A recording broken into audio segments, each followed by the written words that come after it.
All right, we're breaking down a wholesale assignment contract here with this lovely diagram that I drew up showing how this whole process works. A lot of people think when they're taking a cash offer that the person who is giving them the cash offer is the person buying the house. Well, not the case. We're gonna go through it here. And this isn't always the case, but I would say 99% of the time with all the people who are advertising, pushing things out there, or calling you, sending postcards, things like that, they are all doing this method. So let's say we've got a house here, and it's worth $200,000 as is. That's what it should be able to sell for, the way that it says. Now, we're gonna take a seller. Now, we gave the seller a frowny face because they're upset. And we'll get to, I need to sell. A lot of times, I don't think they actually need to sell, they just get presented an idea of selling and they're like, oh, maybe it's a good idea. But anyway, they're saying, I need to sell. So they're the seller here. And along comes the wholesaler, the person who says, I will buy your house cash. They are the wholesaler. They are the person who is acting as the middleman in this transaction. So as you'll see, so the wholesaler comes to you and it's like, well, your house is in pretty bad shape and the market is kind of bad right now, and I know Zillow says it should be worth $220,000, but we're gonna put it on a contract for $160,000. And for whatever reason, you're like, okay, let's do $160,000. Now there's this contract, and the contract has all kinds of misleading jargon in it that is hard to understand, and they're hoping you don't ask any questions. But if you read through it really, and what I would suggest is take that contract, put it into ChatGPT and say, spit this out in plain terms for me. But you take this contract for $160,000. Now they got you. They got you locked up for $160,000. And they're gonna take this contract to the actual cash buyer, the person who's actually paying cash, and say, hey, I've got this contract and I'm gonna sell it to you for between $170,000 to $200,000.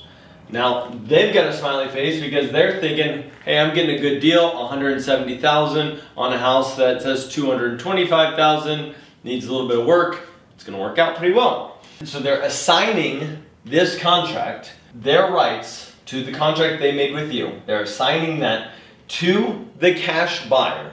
Then when the cash buyer closes at the title company, the $160,000 gets paid back to the seller. And the seller thinks, oh, this is great. The cash buyers bought my house. They did exactly what they said they were gonna do. It was painless and easy. Well, the $160,000 goes to them. Now, the thing that they don't know is that the wholesaler made between $10,000 and $40,000 for doing nothing to the property.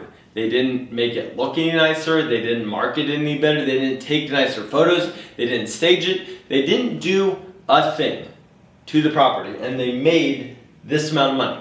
Now, if the seller knew that the property was being sold for a profit of $10,000 to $40,000, do you think they would be happy?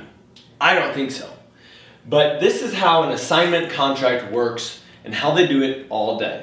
And assignment contracts, they might say it in the language, say, hey, we can assign this contract, or we can bring in an end buyer, or a funding partner, or there's various different ways to go about this. Also, in these contracts, the wholesaler can back out at any time. So while the seller thinks, hey, I've got my house sold, I signed a contract, it's gonna be done deal, the wholesaler can back out at any time. Now, let's say the wholesaler lists the property on Facebook Marketplace and the seller sees it listed, but they don't see it listed for $160,000, they see it listed for $185,000. And the seller says, hey, I want out of the deal. There's a whole bunch of red tape in this contract that prevents you, the seller, from backing out of the deal. So if you're thinking, hey, I want to take a cash offer, just look at how this works. And this is how the breakdown happens. And even if you ask them, say, are you wholesaling the contract? They'll be like, oh no. Well, they're liars. Wholesalers are liars. They lie to you from the very beginning. And wholesalers that I know specifically on their website say, we don't wholesale. I bought a wholesale property from them. They made $20,000 when the seller only got $50,000. Doesn't seem right to me. That's what got this whole thing started, is that they were taking advantage of old people. So if you're thinking about, hey, I want to take a cash offer, this is what the structure looks like, and this is how you're getting screwed out of your equity. In the next video, we're going to talk about novations, and in the final video, we're going to talk about how listing the property on the MLS with an agent who has a fiduciary responsibility to help you get the most amount of money for your property is going to really be the best long-term solution and allow you to not get taken advantage of by these people.